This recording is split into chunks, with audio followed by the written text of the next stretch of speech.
Este vídeo se grabó en una ciudad del estado norteamericano de Carolina del Norte. En apenas unos segundos de reproducción y en un trayecto corto, se puede ver que la mayoría de los vehículos aparcados son de gran tamaño. En unos 20 segundos, las imágenes muestran 14 vehículos aparcados, de los cuales solo uno es lo que podríamos llamar un turismo. Los 13 restantes son camionetas, todoterrenos y monovolúmenes, todos ellos vehículos que entran en la categoría de camiones ligeros en Estados Unidos. Por supuesto, el análisis de un solo tramo de carretera no puede considerarse una muestra de lo que ocurre en todo el país, ya que podemos estar en un barrio o región con características únicas. Sin embargo, si tenemos en cuenta este gráfico, podemos ver cómo los camiones ligeros han aumentado su cuota en el mercado norteamericano año tras año. Este sector, que en 1976 representaba algo más del 20% de las ventas, ha ido ganando terreno y, entre altibajos, es responsable en la actualidad de la venta de 8 de cada 10 vehículos nuevos. Además del vídeo y el gráfico, también podemos recurrir a la lista de los 10 vehículos más vendidos en 2022, en la que el Toyota Camry es el único modelo pequeño. ¿Por qué son tan populares los coches grandes en Estados Unidos? ¿Cómo se ha aprovechado una laguna en la legislación para impulsar este segmento? ¿Y volverán a ser los coches pequeños los más vendidos?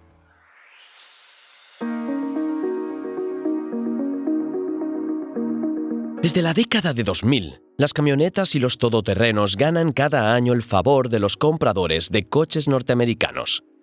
Pero su pasión por los coches grandes viene de lejos y tiene su origen en las secuelas de la Segunda Guerra Mundial. Tras sufrir gravemente los efectos de la crisis de 1929 y atravesar la Segunda Guerra Mundial, Estados Unidos experimentó un gran crecimiento económico tras el final de los conflictos. Con su territorio prácticamente intacto y Europa y Japón destruidos, la producción industrial se disparó y los ciudadanos estadounidenses empezaron a disfrutar del nivel de vida más alto del planeta. Con más dinero en el bolsillo, la gente que nunca había comprado un coche pudo adquirir el primero, y las familias que ya tenían uno en el garaje pudieron comprar un segundo. El aumento de las ventas también se vio favorecido por la construcción de la red de autopistas interestatales, que, como ya hemos mencionado en otro vídeo aquí en el canal, está considerada una de las mayores obras públicas de todos los tiempos y responsable de un gran cambio en el país. Las autopistas unieron al país, incluyendo ciudades de diferentes tamaños, y permitieron que muchas familias se trasladaran de las regiones más pobladas a los famosos suburbios americanos, donde era posible comprar casas mucho más grandes a precios más asequibles. Estos factores, unidos al combustible barato y a la falta de transporte público, hicieron que los habitantes de Estados Unidos dependieran totalmente del automóvil y la industria automovilística se convirtió en uno de los pilares de la economía estadounidense. Aunque había varios fabricantes de automóviles, el mercado estaba dominado por General Motors, Ford y Chrysler, conocidos como los tres grandes. La competencia entre los gigantes por la preferencia de los consumidores llevó a los fabricantes a crear modelos cada vez más grandes, empezando por el lanzamiento de algunos clásicos en los años 50, como el Chevrolet Impala, el Ford Thunderbird y el Dodge Royal, por citar solo 3 ejemplos.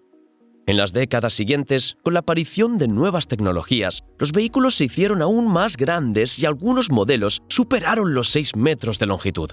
En plena disputa, Ford, a través de su marca de lujo Lincoln, lanzó la quinta generación del ya célebre Continental, con 5 metros 80 de longitud, mientras que Chrysler, con su modelo Imperial LeBaron, alcanzó los 5 metros 98 centímetros. Pero el récord lo estableció General Motors, propietaria de la marca Cadillac, que lanzó el modelo Fleetwood 75, que medía unos impresionantes 6 metros y 40 centímetros. En aquella época, las empresas ya vendían camionetas y todoterrenos, pero a diferencia de hoy, estos coches se consideraban grandes, incómodos y prácticamente solo se utilizaban en zonas rurales. La competencia era feroz, pero en plena disputa, un suceso ocurrido lejos del territorio estadounidense obligó a los fabricantes de automóviles a replantearse sus estrategias.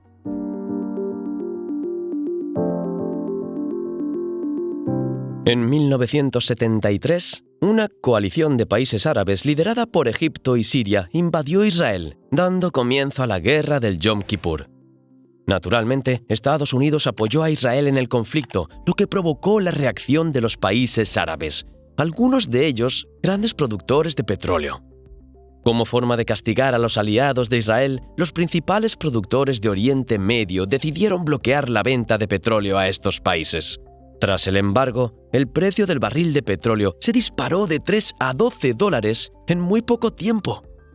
Dado que Estados Unidos dependía en gran medida del petróleo extranjero, el bloqueo no solo dejó al país sin combustible, sino que también sirvió de llamada de atención para que el gobierno adoptara medidas encaminadas a reducir esta dependencia.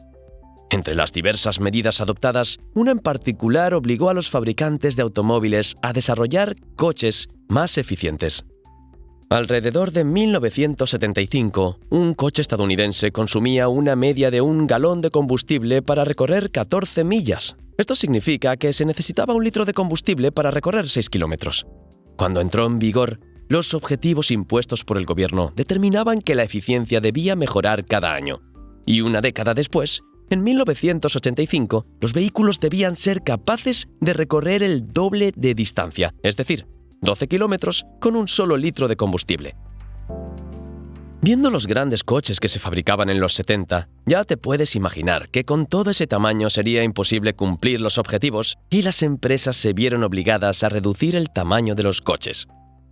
Era el momento perfecto para que los fabricantes de automóviles de otros países, especialmente Alemania y Japón, que ya producían vehículos más pequeños, empezaran a vender sus productos en Estados Unidos.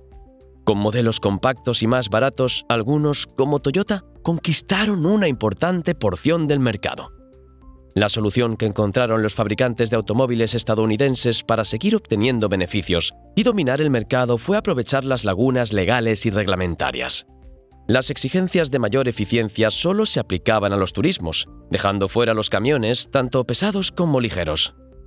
La primera empresa en ver la oportunidad fue Jeep, que hasta entonces no había estado vinculada a ninguno de los 3 grandes fabricantes de automóviles. La empresa, siempre recordada por sus vehículos militares utilizados en la Segunda Guerra Mundial, lanzó el modelo Cherokee XJ en 1984. Antes de este modelo, la propia Jeep ya comercializaba vehículos denominados SUV, término que significa Sports Utility Vehicle, y que, aunque no tienen casi nada de deportivos, combinan el tamaño de una camioneta pickup con la funcionalidad de un turismo. Además de Jeep, que ya fabricaba el Cherokee, Ford tenía el Bronco, Chevrolet el 5 Blazer y Chrysler, propietaria de la marca Dodge, fabricaba el Ram Charger, todos ellos SUVs. El gran problema es que estos vehículos se fabricaban con la carrocería montada sobre un chasis, lo que garantiza la robustez pero hace que el vehículo sea más alto, dificultando su uso para familias con niños pequeños, por ejemplo. Con el lanzamiento del Cherokee XJ, Jeep innovó lanzando el primer SUV fabricado con monocasco. Este sistema, utilizado anteriormente en turismos, convierte el coche en una única estructura, lo que permite reducir la altura del techo al suelo. Además del cambio estructural, Jeep lanzó versiones solo con tracción trasera, más adaptadas al uso urbano. El modelo conquistó a las familias que se habían quedado huérfanas de los grandes station wagon que eran el coche familiar de moda en los años 70. Su éxito abrió los ojos a los competidores, que empezaron a ver en este segmento una forma de aumentar las ventas sin preocuparse por cumplir las normativas de eficiencia. Ford entró en la lucha en 1990 con el lanzamiento del Ford Explorer, seguido de General Motors, que remodeló el S10 Blazer. El tercer gran fabricante de automóviles, Chrysler, no lanzó ningún modelo, pero también estaba en la lucha, ya que en 1987 había adquirido la American Motor Company, la cuarta del sector en el país y propietaria de Jeep. El segmento se hizo tan prometedor que los fabricantes extranjeros también empezaron a producir SUV, como Toyota, que lanzó el RAV4 en 1994. La guerra por ofrecer el vehículo más grande posible se reanudó, y gracias a una serie de factores, la categoría de camiones ligeros pasó de representar el 30% de las ventas a principios de los 90 a la mitad a finales de la década. El descubrimiento de este mercado por los fabricantes de automóviles llegó en otro momento espectacular para la economía estadounidense, que tras atravesar una recesión en el primer año de los 90, inició un ciclo de crecimiento que duró hasta 2001. Según un reportaje de The New York Times, el aumento de las ventas de todoterrenos y camionetas fue impulsado por la generación del baby boom, que son los niños nacidos en los años y décadas posteriores a la Segunda Guerra Mundial. En los años 90, gran parte de esta generación ya tenía hijos propios, había llegado a la cima de su carrera profesional y disponía de ingresos suficientes para comprarse uno de estos gigantescos coches, además de tener recuerdos de los enormes automóviles que sus padres tenían cuando ellos eran niños. Con todo conspirando a su favor y los fabricantes de automóviles invirtiendo mucho en marketing, las ventas no hicieron más que aumentar. El Washington Post mostraba en un artículo cómo los camiones ligeros fueron conquistando poco a poco todo el país. Hasta 1990, solo Alaska tenía más de la mitad de su flota compuesta por camionetas y todoterrenos. Debido a las características del estado, se puede entender la preferencia de los lugareños. Pero tras los nuevos modelos de los años 90 y posteriores, poco a poco, estado a estado, fueron cediendo. El último en dejarse llevar por la fiebre de los SUV fue Rhode Island en 2018. Desde entonces, los 50 estados tienen más del 50% de vehículos clasificados como camiones ligeros, y desde 2013 la categoría ha superado sistemáticamente a los pequeños y ha aumentado su cuota de mercado. ¿Se extenderá esta fiebre a otros rincones del mundo? ¿Y en el futuro? ¿Seguirán dominando el mercado los coches grandes?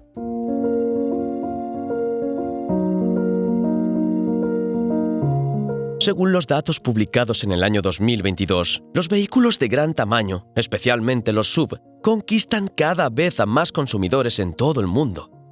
Una lista publicada por el diario español El País con los 10 modelos más vendidos muestra en primer lugar al todoterreno RAV4 de Toyota.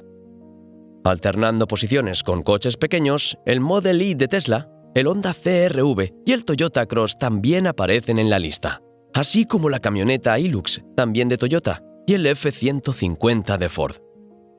La apuesta de los fabricantes de automóviles por este mercado fue alta, e incluso empresas tradicionalmente asociadas a los deportivos decidieron lanzar sus modelos SUV, como es el caso de Porsche. En 2002, el fabricante alemán, que atravesaba serias dificultades financieras, lanzó el Porsche Cayenne, un SUV con el ADN de la marca. Funcionó tan bien que el modelo es considerado el responsable de evitar la quiebra de la legendaria Porsche. Años antes, Mercedes y BMW también habían lanzado sus primeros SUV, que al igual que el de Porsche, fueron bien recibidos por los consumidores. La moda también llegó a Lamborghini e incluso a la tradicional Ferrari. La primera lanzó el modelo Urus en 2017, mientras que Ferrari comenzó a entregar este año las primeras unidades del Purosangue, un vehículo más grande que el Porsche Cayenne, pero que el fabricante se niega a clasificar como SUV. Incluso en Europa, un continente en el que históricamente los coches pequeños han tenido más mercado debido a sus ciudades antiguas y calles estrechas, los SUV han pasado de una cuota de ventas del 3,6% a principios de siglo al primer puesto, con casi la mitad de la cuota de mercado. Las mayores víctimas de los SUV son los utilitarios, que prácticamente están desapareciendo en los concesionarios de algunos países. En Europa, esta categoría, que fue líder absoluto de ventas, es ahora la elección de menos de 3 de cada 10 compradores. Volviendo a Estados Unidos, muchos fabricantes de automóviles están dejando de fabricar coches pequeños, como Ford, que ya ha descatalogado sus modelos Focus y Fiesta. General Motors ha dejado de fabricar Chevrolet Sonic y Toyota ha dejado de producir el Yaris, por citar solo algunos ejemplos. Parece que la única posibilidad de cambio en un futuro próximo es la popularización de los vehículos eléctricos que, al aprovechar mejor el espacio interior, podrían ayudar a reducir el tamaño de los vehículos. Pero muchos fabricantes de automóviles, como Tesla, están creando subeléctricos, lo que indica que, incluso con la transición de los combustibles fósiles a la energía eléctrica, los SUV deberían seguir dominando las calles y carreteras de Estados Unidos y otros países durante mucho tiempo. Si te gustó este vídeo, seguro que te gustará este sobre por qué los camiones australianos son tan grandes. Simplemente haz clic. Gracias a todos los que nos habéis acompañado hasta aquí. Abrazos y hasta el próximo vídeo.